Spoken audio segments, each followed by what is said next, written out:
In this episode, the featured film tells a story whose theme strikes fear into the hearts of elected democracies, tells that same story with nuance, and is measured so that the viewer can't tell who the good guys and the bad guys are until nearly the end of the movie, and proves Samuel Johnson correct, who said in the 18th century, patriotism is the last refuge of a scoundrel.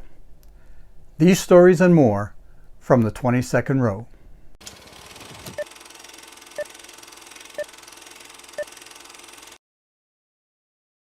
Seven Days in May was released in 1964, and to make the movie more plausible to its viewers of the time, it's set in the near-distant future, so from 1964 to about 1970.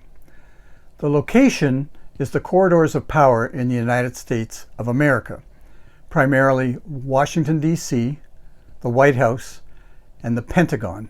The main players are the President of the United States, whose name in the movie is Jordan Lyman, the Chairman of the Joint Chiefs of Staff, the head of the U.S. military, General Scott, and his aide, most importantly, Colonel Casey. 7 Days in May poses the following questions. What if the military violently disagrees with the policies of the government of the day? What if that military had a leader who was intelligent, charismatic, and had the conviction to do something about the fact that those policies might harm the US of A? And finally, what if that leader was so charismatic and so motivated that he could convince other members of the military to do something about the policies of the current government, to do something very extreme? And finally, those three questions lead up to this. Could it happen here? So the two most important words in that statement are it and here. What is the it and where is the here? The it is the military overthrow of an elected government. Now, from the dawn of time, rulers have been deposed, have been eliminated. Might say governments, but let's say rulers have been changed by others who felt they were better at ruling a country. They just wanted the glory. They violently disagreed with whoever that particular ruler was. But in the modern era, there are two ways basically to overthrow a government. One, of course, is to eliminate that leader, and that's been done a few times in the last couple of hundred years. But the more common one is for the military to take control of the government, which means the military has the power, the support, the soldiers, the weapons to do so. Now, this has happened many, many times in the last 200 years, but very rarely has it happened in places where there are long established democratic governments. So the here is now here as in the United States of America, anywhere in North America, and other well-established democracies such as Great Britain, France, Scandinavia, places like that where democracies have pretty much flourished for a couple of centuries, even though there might be figurehead royalty involved in those countries, heads of state that might be kings or queens. The countries are ruled by parliaments that are elected by a majority of the citizenry. Thought that the government of those kinds of countries could be eliminated or changed or removed by a military force or possibly by assassination is often thought of as impossible. 7 Days in May says, what if it did happen here? Or what if everything was in place for a very powerful military, which of course the US of A has, to make a change? The modern lingo now is regime change. To make a change based upon many reasons. One of them could be patriotism. We firmly believe that the government is going down such a dangerous road that it threatens the existence of our nation. It could be for personal ambition. I want to be in charge, and I don't want to wait for the ballot box to put me there. I have the means and opportunity to take charge. The other side of that is assassination. And regrettably, assassination is In some of these countries, much more common. In our sweet old country, it has never happened. In Great Britain, a very long-standing democracy, that hasn't happened. But in the US of A, sadly, it's happened a few times in the last 200 years. So those are the very troubling questions that 7 Days in May wants to talk about and examine in great detail and pose a very fictional story of what might happen if all those factors fell into place. The timing of this movie is no real surprise because the early 60s was a very tumultuous time in all of the Western world, the biggest single reason being the Cold War. The Second World War ended in 1945. The Soviet Union was seen to be as much of a political force as the Western world, represented by the United States, Great Britain and its empire, France, the renewed Germany. But the Soviet Union was seen as an enemy. Communism, the threat to take over the world with its particular political system. And in the early 1950s, what was unthinkable became possible, and that was that the Soviet Union acquired and tested and was proven to have nuclear weapons. So the Cold War entered a nuclear age in which worldwide destruction was very, very possible. By the 1960s, the early 1960s, a few more things had happened. First of all, the US had elected something that they'd never done before, a Catholic president. Now, on the one hand, so what? That doesn't mean anything. The US is famous for its separation of church and state, but a lot of people didn't like the fact that in the US, that they had a Catholic president. Does he answer to the Pope? Does he answer to the American people? Discussions like that. The second thing that happened was there was tension between the Soviet Union and the US. The US hated communism to the extent that the 1950s, as I've discussed in other episodes regarding certain films, was so anti-communist that they started to attack their own citizenry who might have held different beliefs than the prevailing government. The president who I mentioned was John F. Kennedy. He was elected in 1960 in a very close race against former Vice President Richard Nixon. Now, Kennedy was young, charismatic, came from an extremely wealthy and powerful Massachusetts family. On the one hand, he was loved, dearly loved, but at the same time, he was hated with a passion by the right-wing elements of the US. There's the other side of this time is that, again, because we're in a post-war period, and 15 years is not very long after the end of the Second World War, and it is in fact only 7 years since the last major conflict that the US was in, which was the Korean War.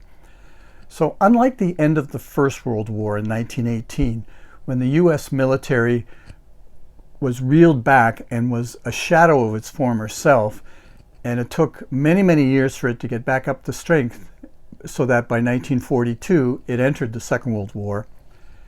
In the mid-50s, the US military was extremely powerful.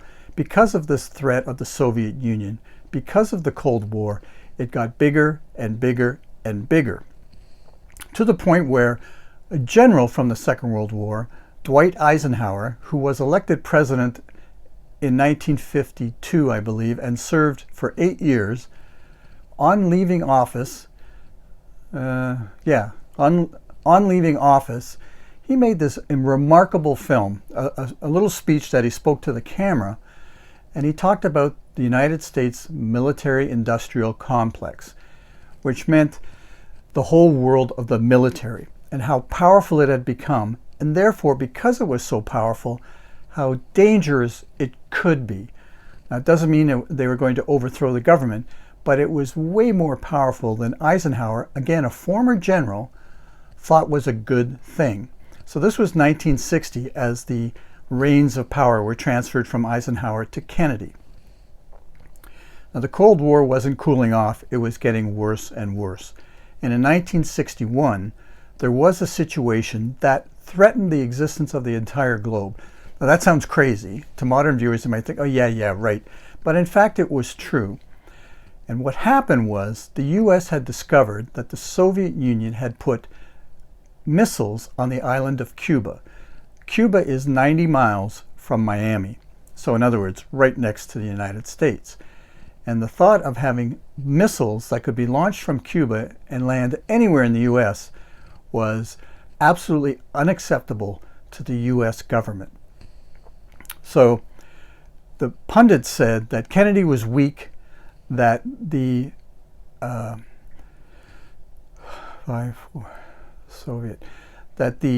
Soviet leader Khrushchev was a tough Soviet Army general who they thought could play with Kennedy, and so they were pretty bold about what they did, and what they did was put those missiles in Cuba. It's not a surprise that this was called the Cuban Missile Crisis, in which the very fledgling government of the United States had to find a way to end this threat without entering into a global war.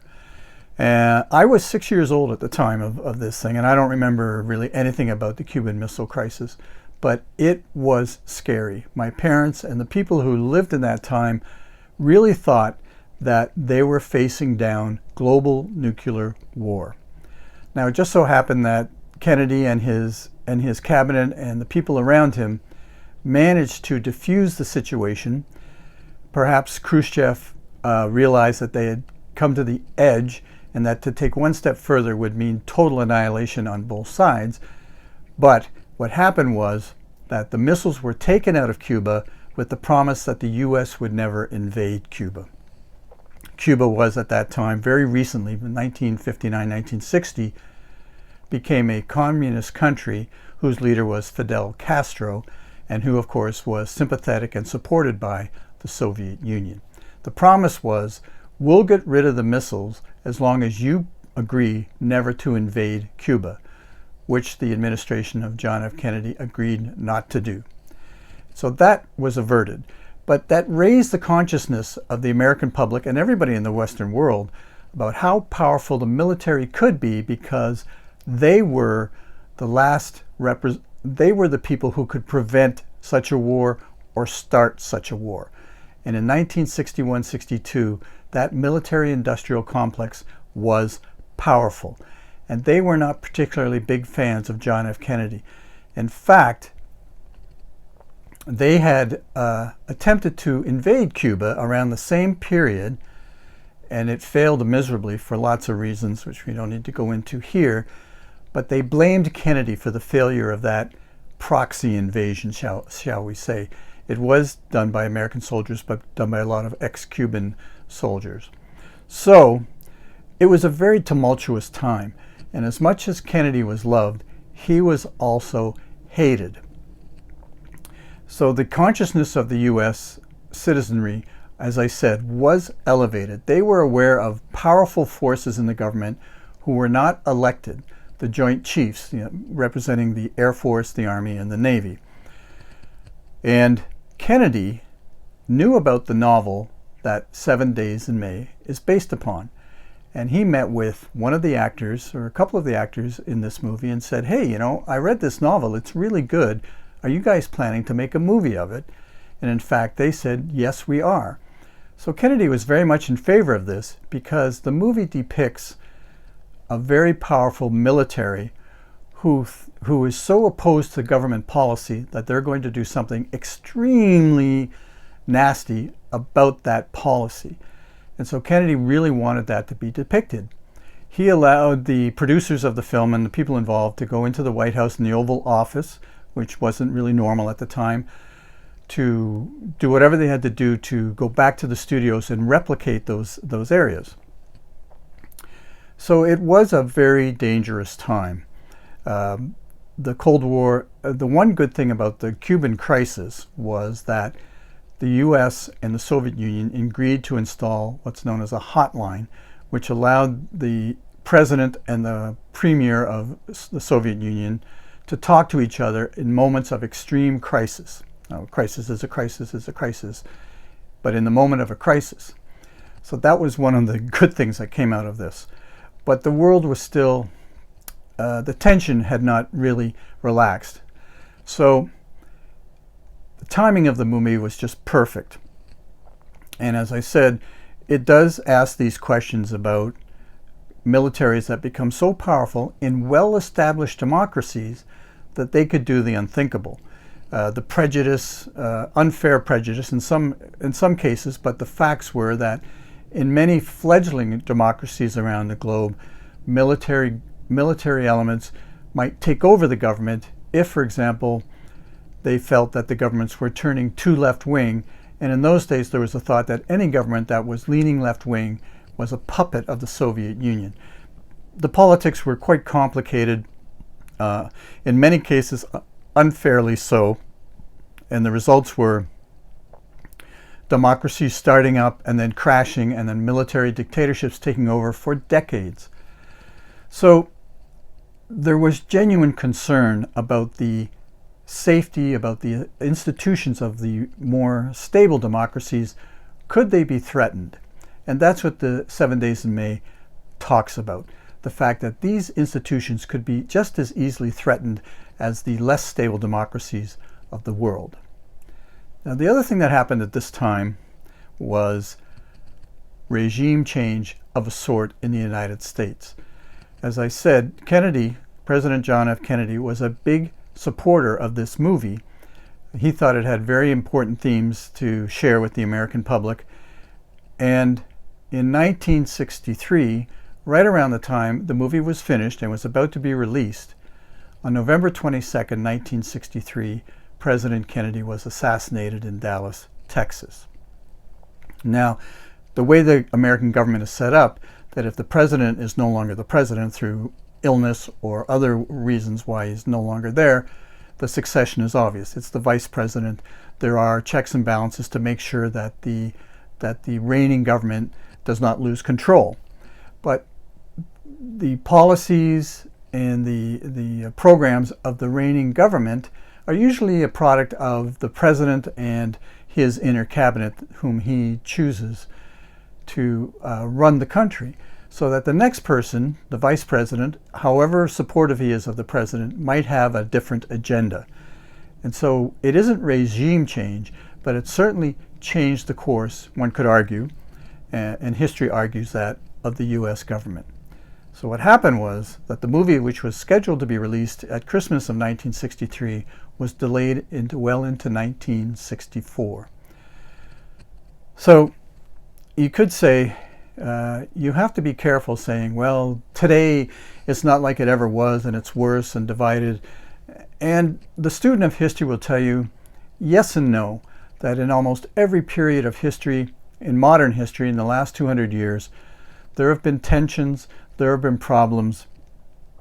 And so 7 Days in May might seem dated, might seem, well, that could never really happen. But in fact, democracies are fragile as any other form of government. And so that magic phrase, eternal vigilance is the price of liberty, eternal vigilance is the price of liberty, is true. In 1964, if you're going to tell a story about an attempted military takeover of the U.S. government, you have to tell it in a certain way to convince a completely unconvinced populace that this is possible. So how this story is told is critical to the success of the film, the plausibility of the film, and the fact that the movie-going public wants to see this film. Criticisms of, oh, it's too far-fetched, that movie, there's no way that could happen here. So the telling of the story, as is true of every good movie, the execution of the story is critical. So how do we do it? We're the producers now. We're going to tell a story about the potential overthrow of the U.S. government, as established a democratic government as there is anywhere on earth, and we're going to tell it such that our audience will believe it could happen. Now, one of the things we have to do is to set the film in the near distant future. And in this case, it was suggested to be about 1970 from 1964. So we've got to tell this story, and we want to make it believable but we don't want to scare people to think it's going to happen tomorrow. One of the choices they made was to make the film very measured. It isn't a really good guy versus a really bad guy, the wonderful, perfect president against the evil, evil general. The film is not designed like that. And so they had to make choices in telling this story. They had to think about who are they going to make as the general? What kind of person is he going to be? Is he going to be convincing when we depict his arguments, whether it's a scene in a Senate subcommittee or something like that, where the general is before politicians and he's talking about the military's concern about the current policies? We have to have a very, very sympathetic person in the room who's going to guide us through this story. And then we have to have a president who's not seen as a buffoon, who's not seen as a pretty face. He has to look older. We're going to choose someone who is experienced, who looks like he's had a lot of crises under his belts, and this is just another one. He has to have a staff around him who are not fanatics, who are also measured, but have maybe more emotion and more involvement in the times than he does. Every president has to straddle the fence to keep everybody happy. So the story has no heroes and no villains to begin with. We see what's going on through the eyes of the aide of the General of the Joint Chiefs of Staff, and his name is Colonel Jiggs, his nickname, Jiggs Casey.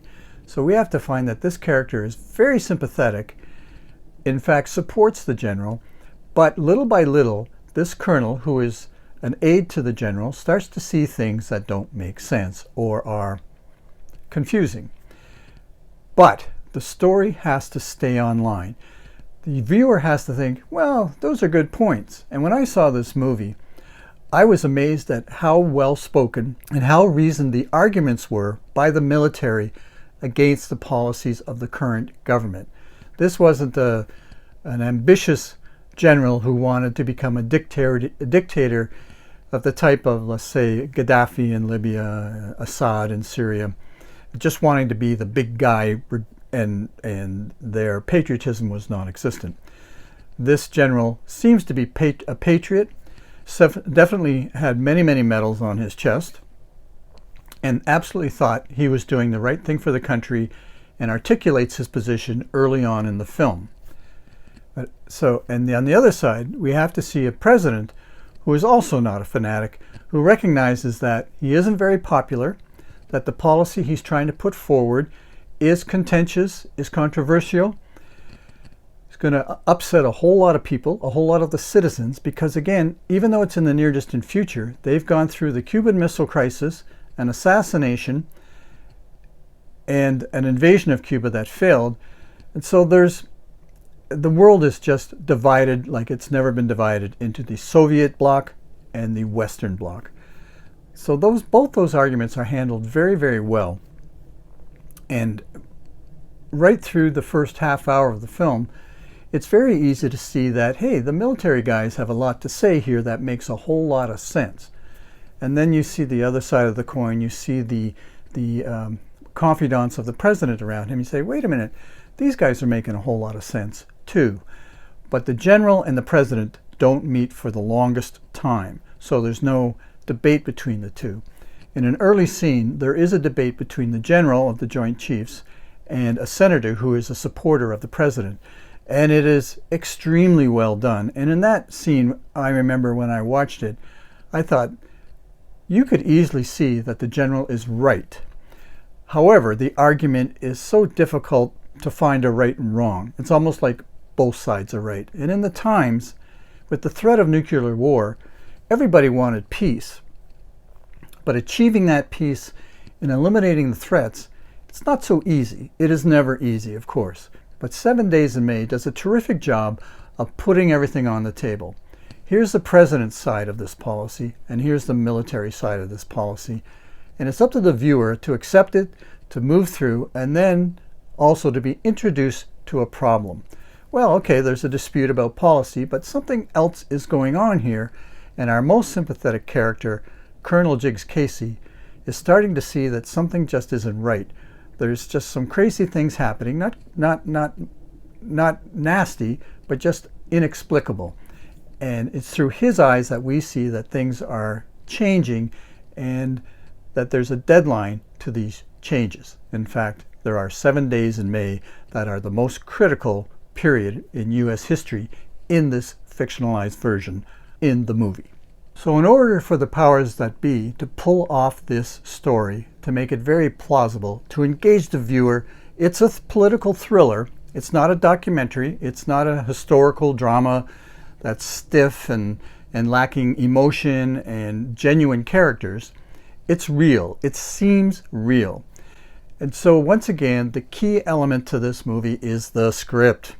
And that leads us to the person who wrote the script. I know very little about the source material for 7 Days in May. I understand it was a novel. But the script was written by a gentleman named Rod Serling. And even though he may be lost to time as everyone else is in the study of, or in the watching of old movies, some people may know, almost all viewers might know something about Rod Serling.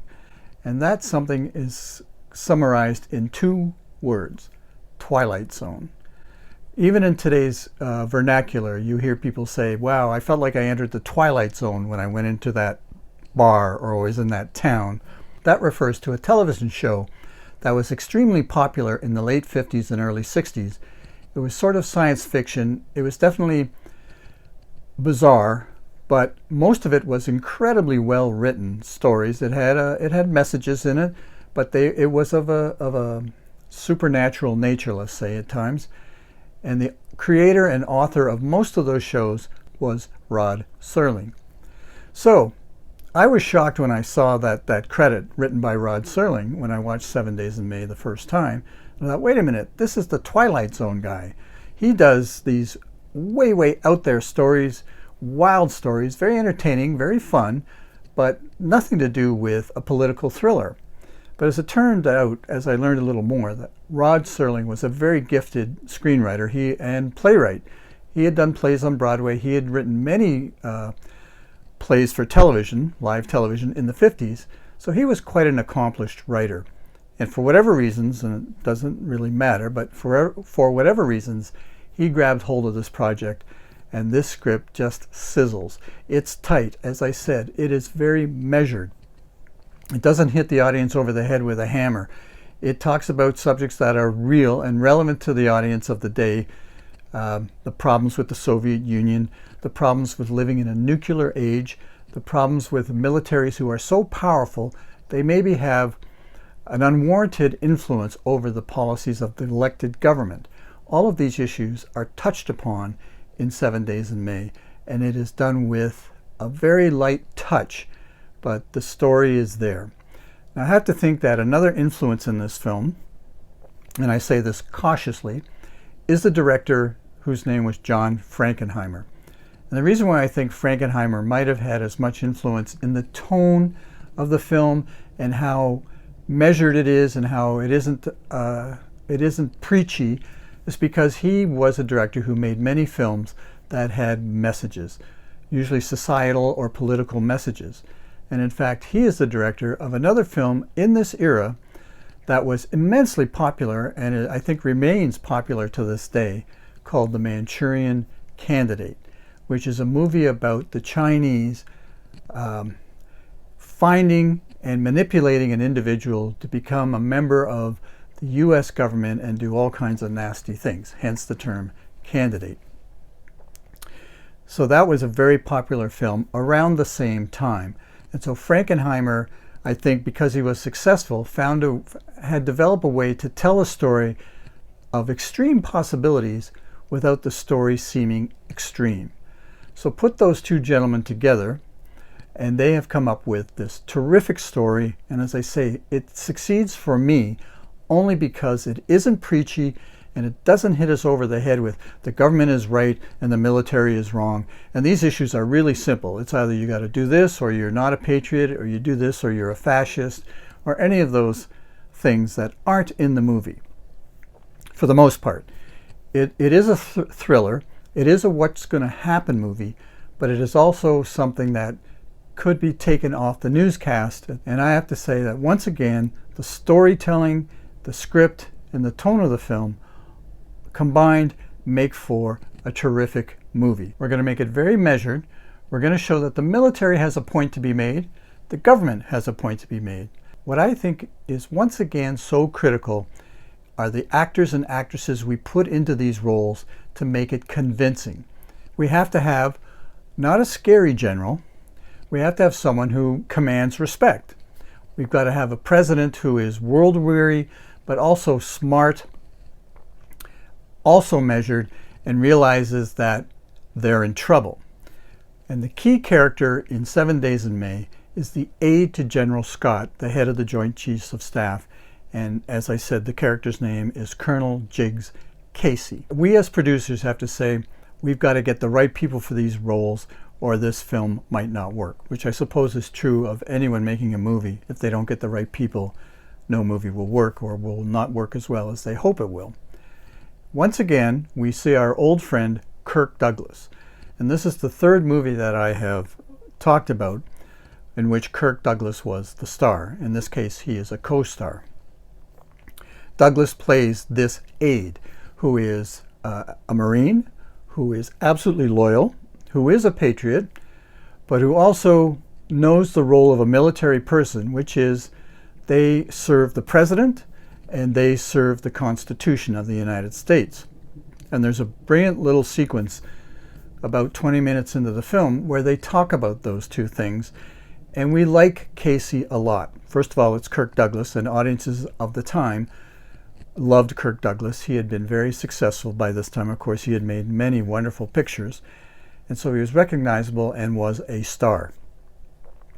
So that first casting is absolutely important to the success of the film. And I think Kirk Douglas does a terrific job. He is so believable. And it's funny because normally Douglas, playing the big guy, is tough, is very focused, is stubborn, unrelenting. But in this film, he's more nuanced. And there's another scene in the film that underlines this. So the general can't be a fanatic, can't be a maniac, can't be someone that the audience says, oh, this is obviously a cartoon, evil character. And that actor who played him was Burt Lancaster. He was another, the late golden age of Hollywood stars, handsome, fit, very acrobatic. In fact, he was an acrobat before he became a movie star. And it also made many excellent films in the 50s. And for some strange reason, he and Kirk Douglas made 7 movies together over 20 years. Lancaster was taller than Douglas, maybe a little more, less emotional, a little more stoic, very handsome, very controlled, very understated actor, although he could be much more emotional. But in this movie, he's very understated.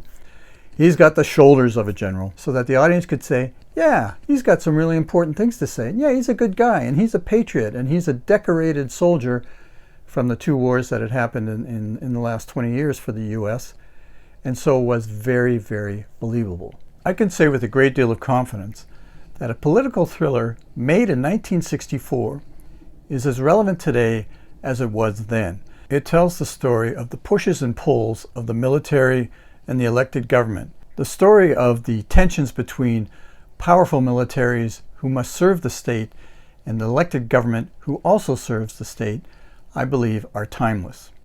I like this film very much for all the reasons I've stated.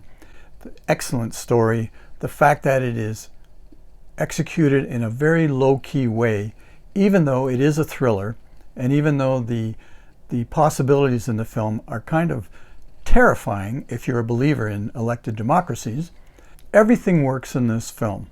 The story is relevant, and so I think that 7 Days in May is a timeless film. We have all the elements necessary for a terrific film.